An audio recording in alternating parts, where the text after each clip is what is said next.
मेरी जो सेवा होती है ना, वो तुम सोच भी नहीं सकते कि मेरे भक्त किस किस रूप में करते हैं। एक बात कहूँ, तुमने जिसके सालों से गुस्से को झेला है, जिसकी बातें सुनी हैं, वो भी तुमने मेरी सेवा की है। जिस इंसान के मन में इतनी कटुता भरी हुई थी, इतना क्रोध था दुनिया के लिए, जो गुस्सा उसने तुम्हारे ऊपर निकाला, तुम्हें तड़पाया, तुमने ये मेरी सेवा की है कि तुमने उस एक इंसान को वो मौका दिया कि वो अपने मन को शांत कर सके। और हर एक सेवा जो होती है ना, वो अलग अलग प्रकार की होती है। तो वो तुमने सेवा की है, तो तुम्हारी कई सालों की तपस्या और सेवा मेरे प्रति रही है। तुमने कुछ लोगों को सच में झेला है, जो तुम्हारी जगह कोई दूसरा होता ना तो कभी बर्दाश्त नहीं करता। तो इस चीज़ के लिए मैं कहूँगा तुमसे कि तुमने भी मेरी बराबर सेवा की है। जो सामने से अन्नदान कर रहे हो, कपड़े वितरण कर रहे हो, सिर्फ यही सेवा की श्रेणी में नहीं आता। हाँ, अन्नदान को मैं एक बहुत अलग नज़रिए से देखता हूँ, ये मेरे दिल के बेहद करीब है। लेकिन इसका मतलब ये नहीं है कि अन्य सेवाओं का कोई मोल ही नहीं है। जो अपने माता पिता, सास ससुर, इन सभी की भी सेवा करता है, भाई बहन, रिश्तेदारों को, परिवार को, अनजान लोगों की, सबका साथ देता है, सबकी सेवा करता है, सबको सुनता है, वो भी मेरी ही सेवा में आता है। तुम जितने मनुष्यों की सेवा कर रहे हो, जितने प्राणियों की सेवा कर रहे हो, सब मुझे ही मिलती हैं। तो सेवा को कभी इससे मत जोड़ना कि अन्नदान ही मात्र एक सेवा है, नहीं।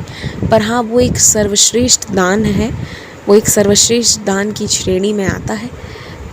तो वो तो तुम्हें जब मौका मिले करना चाहिए, पर अगर मौका मिले तभी, और नहीं तो कोई बात नहीं, इसमें सोचने वाली इतनी कोई बात नहीं है। और एक बात कहूँ मैं तुमसे, पूजा पाठ के नाम पे, मंत्रों के नाम पर तुमसे ना कई लोग पैसे ऐंठने की कोशिश करते हैं, तो तुम ना वो चीज़ मत किया करो।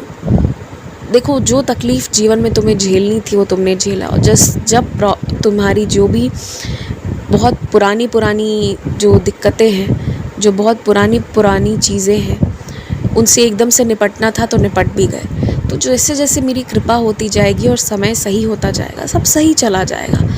तो किसी के बात में आकर कोई पूजा करा लो, आज ये कल वो परसों वो, ये सब में पड़ोगे तो फंसते चले जाओगे और तुम्हारे पैसे निकलते चले जाएंगे। और फिर जब कुछ होगा नहीं तो बहुत तकलीफ़ होगी, अफसोस होगा। तो बाहर ना धर्म के नाम पर जो गलत करते हैं ना, उनको पहचानने की कोशिश करो।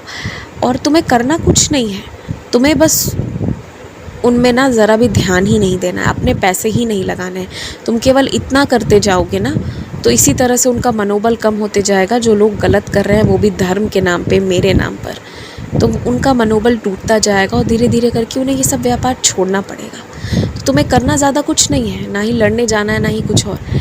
तुम्हें सावधान होकर लोगों को मना करना है, आज ये पूजा कल वो पूजा, आज ये ज़बरन कल वो ज़बरदस्ती, ये सब चीज़ों के लिए मात्र बना करना, और कुछ नहीं।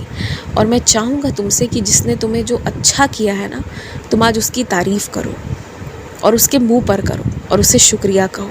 मैं ये चीज़ सच में चाहूँगा, क्योंकि अगर कोई इंसान लगातार कुछ करे हमारे लिए और हम उसे तारीफ़ भी नहीं करेंगे, उसे ये समझाएंगे नहीं कि हमें महसूस हुई कि उसने हमारे लिए क्या किया है, तो उसे लगेगा कि करो या ना करो सब बराबर है। उसे कुछ समझ ही नहीं आएगा कि उसने अच्छा कार्य किया है।